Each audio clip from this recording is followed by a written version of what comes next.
আমি যা কমু তুই তাই শুনবি, বিনিময় তোর সর্বোচ্চ শেল্টার আমি দেবো। ঠিক আছে, আমরা রাজি।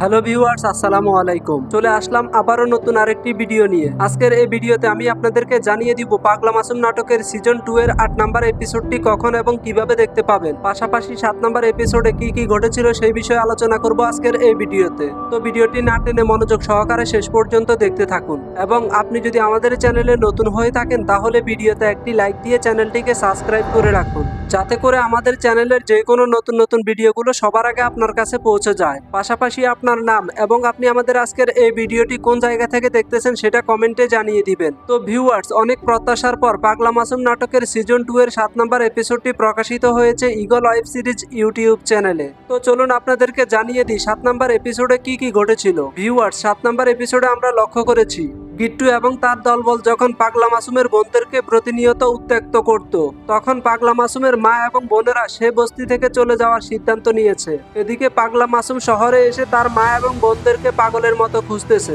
পাগলা মাসুম কয়েকজনের কাছে তার মা এবং দুই বোনের সম্পর্কে জিজ্ঞেস করেছে, কিন্তু কেউ তাদের কোনো খবর দিতে পারেনি। তারপরের সিনে পাগলা মাসুমের মা এবং দুই বোন যখন বস্তি ছেড়ে পালিয়ে যাচ্ছিল, তখন সেখানে গিট্টু এবং তার বাহিনী এসে পাগলা মাসুমের বোনদেরকে তুলে নিয়ে যেতে চায়, আর সেখানে হঠাৎ করে পাগলা মাসুম এসে হাজির হয়ে যায়। এরপর পাগলা মাসুম গিট্টুকে দুনিয়া থেকে বিদায় করে দেয়, আর তারপর থেকে গিট্টুর গ্যাংয়ের লোকেরা পাগলা মাসুমকে খুঁজতে শুরু করে। এদিকে গিট্টুর লোকেরা যখন পাগলা মাসুমকে দৌড়ানি দিচ্ছিল, তখন পাগলা মাসুম দৌড়ে পালিয়ে যাওয়ার সময় আরেক গ্যাংয়ের লোকেরা এসে পাগলা মাসুমকে গাড়িতে করে সেখান থেকে নিয়ে যায়, আর সেটা ছিল ল্যাংড়া মফিজের গ্যাংয়ের লোক। তারপর ল্যাংড়া মফিজ পাগলা মাসুমকে তার গ্যাংয়ে যুক্ত করে নেয়। অন্যদিকে গিট্টুর লোকেরা এবং পুলিশ পাগলা মাসুমকে পাগলের মতো খুঁজতেছে, আর পাগলা মাসুমের মা মাসুমের এই অবস্থা নিয়ে খুবই ভয়ের মধ্যে রয়েছে। তারা সবাই মনে করেছিল পাগলা মাসুম হয়তোবা আর বেঁচে নেই, কিন্তু যাও তারা পাগলা মাসুমকে পেল, তবে পাগলা মাসুমকে তারা তাদের সঙ্গে রাখতে পারলো না। আর এরপর থেকে পাগলা মাসুম এখন ল্যাংড়া মফিজের লোক। তো ভিউয়ার্স, তাহলে কি হতে চলেছে পাগলা মাসুম নাটকের 8 নাম্বার এপিসোডে?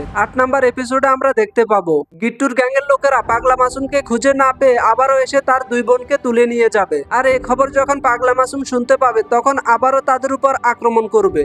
এদিকে পাগলা মাসুমের বোনদেরকে যে ছেলেটি বাঁচিয়েছিল সেই ছেলেটি পাগলা মাসুমের বোনের উপর প্রেমে পড়ে যাবে। অন্যদিকে ল্যাংড়া মফিজের সাথে কাজ করতে করতে পাগলা মাসুম ল্যাংড়া মফিজের থেকে সরে যেতে চাইবে। তখন ল্যাংড়া মফিজ এবং মাসুমের মধ্যে ঝগড়া শুরু হবে, আর অন্যদিকে পুলিশ পাগলা মাসুমকে হন্য হয়ে খুঁজতে থাকবে। তো ভিউয়ার্স, পাগলা মাসুম নাটকের 8 নাম্বার এপিসোডটি খুবই ধামাকা হবে, আর 8 নাম্বার এপিসোডটি দেখতে পাবেন 6 তারিখ দুপুর 3টা বাজে ঈগল ওয়েব সিরিজ ইউটিউব চ্যানেলে। তো ততক্ষণ সবাই ভালো থাকবেন, সুস্থ থাকবেন, আল্লাহ হাফেজ।